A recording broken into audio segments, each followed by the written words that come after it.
அந்த நாடகத்துக்கு போகும்போது ஐஐடியில் பிளாக் காமெடின்னு அதில் நான் கதாநாயகனை நடித்தேன். எனக்கு பெஸ்ட் ஆக்டர் கிடச்சிது. அன்றைக்கி எனக்கு ஆக்சிடெண்ட்டாக என் காலை உடைச்சேன். தங்கலான் மாதிரியே கால் உடஞ்சி காலை வெட்டணும்னு சொன்னாங்க. அதுக்கப்புறம் ஹாஸ்பிட்டல் போயிட்டு 3 வருஷம் ஹாஸ்பிட்டல் பெட்லேயே கடந்தேன். 3 வருஷம் 23 சர்ஜரி. அதுக்கப்புறம் 1 வருஷம் கிரச்சை வச்சு தான் நடப்பேன். அந்த டாக்டர் சொன்னார் எங்கள் அம்மா கிட்ட, நீங்கள் வந்து இனிமேல் பையன், நம்ம அம்மா கேட்டாங்க எப்போ நடப்பான் டாக்டர்னு கேட்டோம். இல்லை அவன் நடக்கவே மாட்டாமா அப்படின்னாங்க. தென் எங்கள் அம்மா அழுதுட்டு கேட்டாங்க, என்னங்க டாக்டர் இப்படி சொல்கிறீங்க? இல்லைம்மா காலை காப்பாற்றிட்டோம்ல, அதை வெட்டணும்னு சொன்னாங்க, நான் காப்பாற்றிட்டேன்.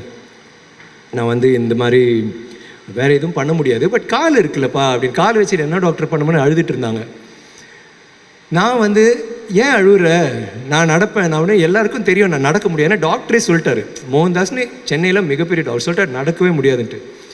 ஆனால் எனக்கு நடிக்கணும், எனக்கு சினிமாவில் நடிக்கணும். நான் கிறுக்க மாதிரி இருந்தேன். எனக்கு வந்து பெரிய ரோல்லாம் பண்ணக்கூடாது, எனக்கு சின்ன ரோல் பண்ணாலும் ஒரே ஒரு சீனில் வந்தாலும் பரவாயில்ல, அந்த ஒரு வெறியில் தான் இருந்தேன்.